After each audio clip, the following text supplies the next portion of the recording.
அன்பே சிவம் மனமே குரு என்றுணர்த்திய குருவே போற்றி. சத்தும் சித்தும் எதுவென்று உணர்த்திய குருவே போற்றி.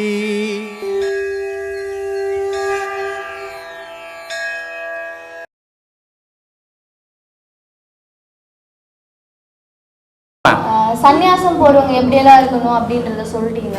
இப்போ ஒரு சம்சாரியா இருக்கணும், ஒரு சாமானியர் பொது வாழ்க்கைக்கு கடைபிடிக்க வேண்டிய வழிமுறைகள் ஏதாவது இருக்கா? இருக்குதுமா. எல்லா மனுஷனும் ஒரு வரமுறைக்குள்ள வாழணும். அந்த வரமுறைக்குள்ள எப்படி வாழணும்? நான் பல பேருக்கு எங்கள் ஆசிரமத்தில் சொல்லுவேன். நான் ஆசிரமத்தில் வரேன், உபதேசம் வாங்கிடுவேன், நான் சன்னியாசம் போயிடணும், அந்த மாதிரினா இங்கே வராதேன்னிடுவேன். ஏன்னா சாதனைன்றது என்னன்னா இருக்கிற இடத்துலேருந்து செய்து சாதிக்கணும். அதான் சாதனை. சாதனைன்னுட்டு பயந்து ஓடி போகிறது சாதனையே கிடையாது. அப்போது பகவத்கீதையில் 4 விதமான யோகங்களை சொல்லியிருப்பாங்க. பக்தி யோகம், கர்மயோகம், ராஜயோகம், ஞான யோகம் அப்படின்ட்டு 4 விதமான யோகங்களை பகவத்கீதையில் சொல்லியிருப்பாங்க. அப்போ இந்த கர்மயோகம்னா என்ன அப்படின்னு பார்த்தீங்கன்னா, முதல்ல உன் பொண்டாட்டி உன் பிள்ளைங்க பட்னியாக இருந்து விட்டுட்டு நான் கடவுளை தேடுறேன்னு சொல்லக்கூடாது. சொன்னால் அதுவே பெரும் பாவம். அப்போது ஃபஸ்ட்டில் உன் பொண்டாட்டி பிள்ளை குட்டியை நல்லா காப்பாற்று, அவங்க சந்தோஷமாக இருக்கணும். அதை தாண்டி கடவுளை தேடும். அதுக்கு ஞானத்துக்கு குருமார்களை தேடி வாங்கும், அது தப்பு கிடையாது. ஆனால் அங்கே இப்போ குழந்தைங்கள பட்னியும் பயிற்சியும் போட்டுட்டு நான் ஆன்மீகத்தில் போகிறேன்னு வந்தீங்கன்னா அது போலி பக்தி. நிஜத்தில் போக முடியாது. ஏன்னா மனம் மனைவின்றவளை தாவிக்கினே இருக்கும். எப்பவுமே எல்லா ஆம்பளைக்கும் சும்மா சொல்லுவான், நான் என் பொண்டாட்டி இல்லை அப்படின்னு நினைக்கிறது இல்லைங்க. அப்படின்னு எவன் சொல்கிறானோ அவன் பொண்டாட்டி காலடியிலே கிடக்கிறான்னு அர்த்தம். அதனால் முதல்ல குடும்பத்தை சீராக நடத்தணும். அது கர்ம யோகம். அதுக்கு அடுத்தது பக்தி யோகம். கோயிலுக்கு வரணும். கோயிலில் தெய்வத்தை முழுக்க நம்பணும், நம்பி வழிபடணும். அதுக்கு அடுத்தது ராஜயோகம். அப்படி ஒவ்வொரு படியாக தாண்டணும். குடும்பத்தை நடத்த முடியாமல், நடத்த விடாமல், சீராக வச்சு இல்லாமல் நான் கடவுளை வழிபடுறேன்னா ஒரு பலனும் வராது உனக்கு. அது சும்மா உன்னையே நீ ஏமாற்றிக்கிற கதை அது. அதனால் முதல்ல குடும்பத்தை நடத்தணும். குடும்பத்துக்கு ஒரு 10,000 ரூபாய் சம்பாதிக்கிற மாதம், குடும்பத்துக்கு 5,000 ரூபாய் செலவு பண்ணு, தப்பே கிடையாது. ஏன்னா அந்த ஜீவன்கள் உன்னை நம்பி தான் இருக்குது. 5,000 ரூபாய் இந்த உலகத்துக்காக நீ போனதுக்கு என்ன அடையாளங்குது? அதுக்கு செய். பொதுமக்களுக்கு செய். உன்னை விட சோறு இல்லாத எத்தனை பேருக்கு? நீ 3 வேளை சாப்பிட்ற, ஒருத்தன் ஒரு வேளை கூட சோறு இல்லாகிறான். நீ 2 வேளை சாப்பிட, அவனுக்கு ஒரு வேளை சோறு போடும். அதான் புண்ணியம், அதான் தெய்வ வழிபாடு. அந்த மாதிரி போனீங்கன்னா இல்லறத்தில் இருந்தே செயல்படுமே தவிர இதை விட்டுட்டு ஓடி போனேன். என்கிட்ட ஒருத்தர் ஃபோன் பண்ணி கேட்குறான், சாமி நான் சன்னியாசம் வாங்கினேன், காஞ்சி மரத்துக்கு போனேன். ஏன்னா நான் இங்கே சன்னியாசம்ன்ற உபதேசம் யாருக்கும் கொடுக்கறது கிடையாது. அதனால் அந்த மாதிரி அது அவனையே அவன் ஏமாற்றிக்கிற விஷயம்.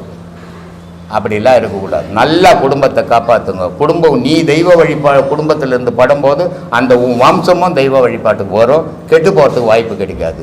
நீ மொட்டைத்தனமாக போனீங்கன்னா உன் பிள்ளைங்க தண்ணி அடிச்சுன்னு தெரியும், ரோடெல்லாம் கட்டி எடுத்துன்னு தெரியும். அது கெட்டு போகிறதுக்கு நீயே காரணமாக இருக்காது. இதான் மை அட்வைஸ். சொல்லுங்கள்.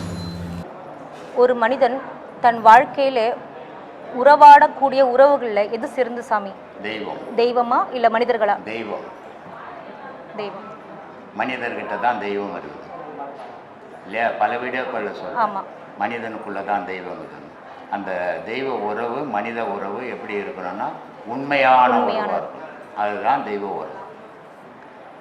நமக்கு ஏற்படும் அவமானம், அநீதி, துன்பங்கள் இதிலிருந்து விடைபெறத்துக்கு எந்த வழியாக இருக்கும் சாமி? சிந்தனைமா. காலையில் கூட சொன்னேன் நான், அவமானத்தை ஒரு மனிதன் மறக்கவே கூடாது. எவன் ஒருத்தன் அவமானத்தை மறக்கிறானோ அவன் வாழ்க்கையில் முன்னேறவே முடியாது. அவமானத்தை ஞாபகத்தில் எல்லாத்தையும் உலகத்தில் மறக்கலாம், நீ அவமானத்தை மட்டும் மறக்கக்கூடாது. அவமானம் ஏன் வந்தது? எதுக்காக வந்தது? நம்ம பலவீனம் என்ன? அப்போ நம்ம பலமே என்ன? நம்ம எதை நோக்கி பயணம் பண்ணணும் அப்படின்ற அந்த அவமானம் ஞாபகம் வர வர வர வர அவன் வாழ்க்கையில் முன்னேற்றம் வரும். அவமானத்தை எப்போ மறக்கிறானோ அடிக்கடி அவமானம் ஏற்படுமே தவிர வாழ்க்கையில் முன்னேற்றம் ஏற்படாது. ஆனால் சில பேர் அவங்கள ரொம்ப இன்னும் கஷ்டப்படுத்திட்டே தானே சாமி இருக்கிறாங்க. அவங்க கஷ்டப்படுத்துவாங்க, நீ ஏன் அவங்ககிட்ட போய் சிக்கிற? அது உன் செயல் தானே. நம்ம எப்போ அதுக்கு தான் சொல்லிக்கிறாங்க ஆதியில், துஷ்டனை கண்டா ஒரு அடி தூரம் போனிட்டு. அவங்க அசிங்கப்படுத்துகிறாங்கன்னு தெரியுது, அப்போ நீ அவங்கள விட்டு விலகி அவங்கள அசிங்கப்படுத்துகிற கூட ஆகிட்டணும், அவங்கள அசிங்கப்படுத்தணுன்ற நினைவை நீ வளர்த்துக்க கூடாது. அவங்க கிட்ட இருந்து அசிங்கப்படாமல் வாழணும். அது எப்படி? இந்த மாதிரி அசிங்கப்படுத்தினாங்களே, அவமானப்படுத்தினாங்களே அப்படின்றத சிந்திச்சு சிந்திச்சு நீ அவங்களோட உயரும் போது அவங்க அசிங்கப்படுத்துறதை நிறுத்திடுவாங்க. ஏன்னா ஒரு மனிதன் யாரை போய் அசிங்கப்படுத்துறான்? உயர்ந்தவனை அசிங்கப்படுத்த முடியுமா? அவனை விட தாழ்ந்தவனை தான் அசிங்கப்படுத்துவான். அப்போது தாழ்ந்தவன் அசிங்கப்படும் போது அந்த அசிங்கப்படுத்தனை விட இவன் உயரும் போது அவன் அசிங்கப்படுத்துறவன் நின்றுடுவான். அதனால தான் சொல்கிறது, அவமானம் ஞாபகத்திலேயே வச்சுக்கோ, அவமானத்தை ஒவ்வொரு இடத்துலையும் நிறுத்திப்பாரு, அவமானத்தை ஒவ்வொரு இடத்துலையும் சிந்திச்சுப்பாரு. அந்த அவமானம் எதனால் நடந்தது? நீ அவனை விட தாழ்ந்திருக்குதால் அவமானம் இருந்தது. நீ அவனோட உயர முயற்சி பண்ணு. அந்த முயற்சி வந்து உன்னை வெற்றி அடைய வைக்கும், அவமானத்திலிருந்து வெளியேற்றணும் வரும்னு சொல்கிறது. அப்புறம் அப்படி இருக்கவங்க நம்ம விலகி இருக்கிறது நமக்கு நல்லது. நீ திரும்பி திரும்பி அவங்களாடி போய் ஒரு நாய் வெறி பிடிச்ச நாய் கடிக்க போகுது, அதுக்கிட்ட கல்லை தடிச்சு தொத்திட்டு தூரம் வந்துடணுமே தவிர அதுக்கிட்ட உறவாடினா திருப்பி திருப்பி கட்சிக்கின்னு தான் இருக்கும். அந்த மாதிரி அவமானப்படுத்துறவங்க கூட நீ உறவு வச்சுக்க கூடாது. அது யாராவன்னா இருக்கட்டும், விலகி நிற்கிறது தான் உனக்கு நல்லது. சொல்லுங்க சுவாமி. இன்னைய காலகட்டத்தில் நமக்கு ரொம்ப ரொம்ப அவசியமாக தேவைப்படுறது நிம்மதி. இதை தேடி தான் மனுஷங்க ஒவ்வொரு கோவிலுக்காக போய் சுற்றி அலையிறாங்க. இது கிடைக்கிறதுக்கு நம்ம என்ன பண்ணணும்? நிம்மதின்றது இன்னைக்கு மனுஷனுக்கு கிடைக்கிறதே கிடையாதும்மா. ஆனால் ஒப்புக்கு தேடி நிற்கிறான், நிஜத்துக்கு தேடுறதில்லை. எனக்கு நிம்மதி இல்லைங்க, நிம்மதி இல்லைங்க, நிம்மதி இல்லைங்கன்னு மனுஷன் சுற்றி சுற்றி சுற்றி கோயில் குளங்கள்லாம் சுற்றுறான், எங்கெங்கேயோ சுற்றி பார்க்குறான். ஆனால் நிம்மதி வந்து கோயிலில் விற்கல இல்லையா? அதனால் அங்கே போனால் நிம்மதி கிடைக்காது. நிம்மதின்றது உன் மனசுக்குள்ளவே இருக்குது. அந்த நிம்மதியை நீ தேடினா நீ நிம்மதியாக இருக்கலாம்.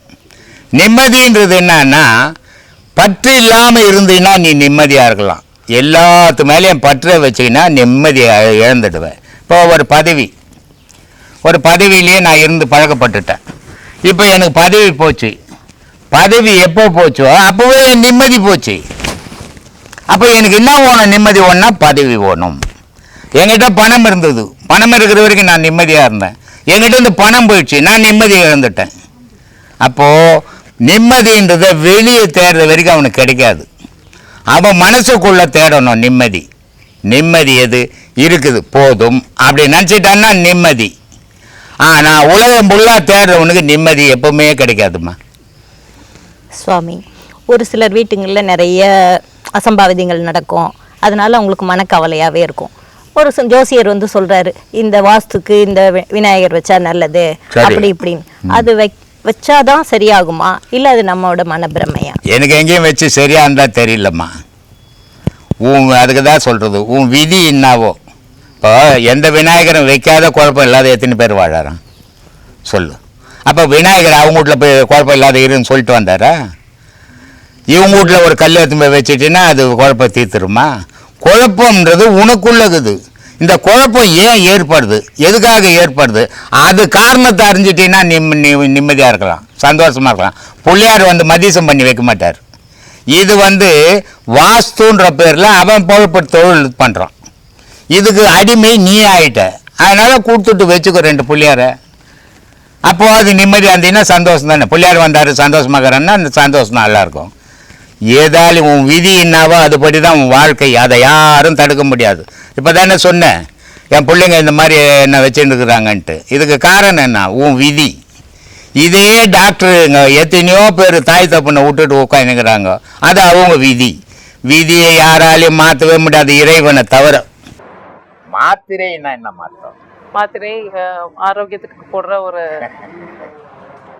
இந்த மாத்திரை இல்லை, அந்த மாத்திரைன்னா எண்ணிக்கைன்னு அர்த்தம் இல்லையா? ரோசகம், கும்பகம், பூரகம்னு பேர் அது. அப்போ ரோசகம், கும்பகம், பூரகம் அப்படின்னா, பூரகம் அப்படின்னா 11, 2, 3, 4, 5, 16 என்ற வரைக்கும் மூச்சு உள்ள வலிக்கணும். வலிச்ச மூச்சு எவ்வளவு வலிச்ச? 16, 8, 16 என்ற வரைக்கும் வலிக்கணும். இந்த 16 நான் 8 பாகமாக்கணும். 64 ஆகிற வரைக்கும் அதை நிறுத்தி வைக்கணும். 16 வலிச்ச 64 நிறுத்தின 32 ஆகிற வரைக்கும் முள்ள விடணும். அதே 32 என்ற வரைக்கும் அந்த மூச்சை விட்டுனுக்கணும். அப்படின்னு விட்டுட்டீங்கன்னா பிரயோஜனம் கிடையாது. அப்போ வலிச்சது பூரகம், நிறுத்தினது கும்பகம், விட்டது ரோசகம். அப்போ 16 வலிக்கணும், 64 நிறுத்தணும், 32 விடணும். இது நாளடைவில் என்ன ஆயிடும்னா மடம் மாறி போயிடும் மூச்சு. மடம் மாறி போகும்போது முன்பக்கம் ஓடி இந்த மூச்சு உனக்கு பின்பக்கமா ஓட ஆரம்பிச்சிடும். பின்பக்கமா ஓட ஆரம்பிச்சுன்னா உலக நாட்டங்கள் மனசுல இருந்து குறைஞ்சிடும், தெய்வ நாட்டங்கள் ஜாஸ்தி ஆகிடும். அதுக்காக அது செய்யணும். ஆனா அதை எடுத்த உடனே அப்படி செய்தா பேதியாகி சாவான். எடுத்த உடனே அப்படி செய்திடக்கூடாது. கொஞ்சம் கொஞ்சமா பெருக்கணும்.